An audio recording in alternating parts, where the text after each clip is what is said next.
Bonjour Steven, tu es administrateur dans une association, c'est bien cela? Oui, tout à fait. Peux-tu m'expliquer c'est quoi une association? Une association, c'est un groupe de personnes qui avancent ensemble.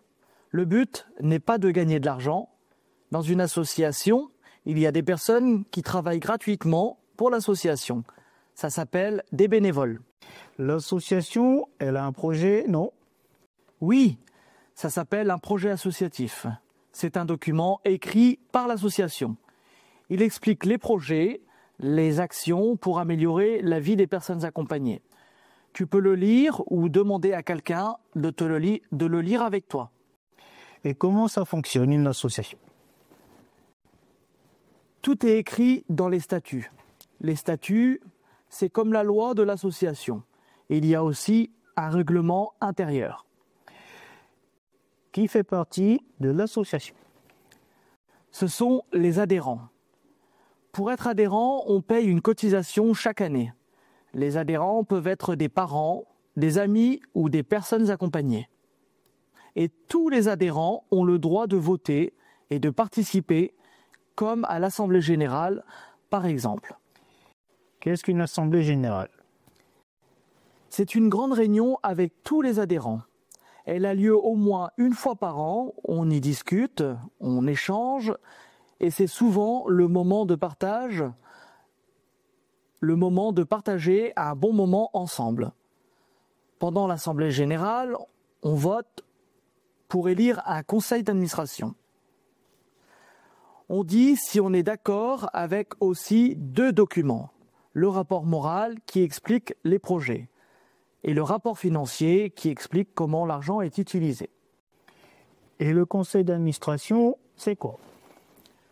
Le conseil d'administration ou le CA prend les grandes décisions de l'association. Les membres s'appellent des administrateurs.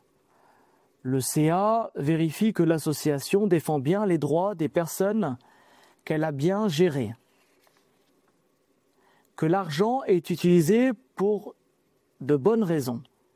Il met en place les grandes décisions votées en Assemblée générale. Est-ce qu'il y a d'autres groupes dans une association? Oui, il y a le bureau qui se réunit plus souvent que le CA. Il prépare les réunions du CA et applique les décisions dans le bureau. On trouve un président, un secrétaire, un trésorier, parfois aussi un vice-président ou des adjoints. Il y a aussi des commissions qui travaillent sur le thème précis. Par exemple, une commission financière aide le trésorier, une commission de vie associative organise des événements. Le président, il fait quoi exactement? Le président représente l'association. Il anime les réunions et il veille au respect des valeurs de l'association. Les valeurs, ce sont des idées très importantes comme le respect ou la qualité de vie des personnes accompagnées. Et moi, si je vis dans un foyer ou si je travaille à l'ESAT, est-ce que je fais partie d'une association? Oui, tout à fait. Les établissements et services comme les foyers, les ESAT, les DAM, les SAVS ou les CAMS font partie d'une association. Certaines associations sont gestionnaires. Ça veut dire qu'elles gèrent directement des établissements et des services. Dans le cadre, il y a deux rôles importants.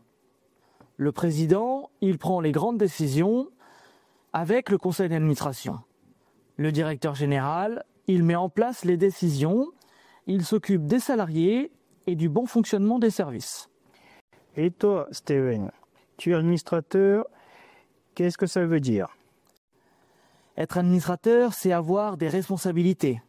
C'est écrire dans une charte « Je dois participer au CA », lire les documents avant de donner mon avis et voter les décisions. Quand une décision est prise, je dois respecter, même si je n'étais pas d'accord. Je représente toute l'association, pas seulement un groupe. Mon rôle, c'est surtout de défendre les droits des personnes en situation de handicap.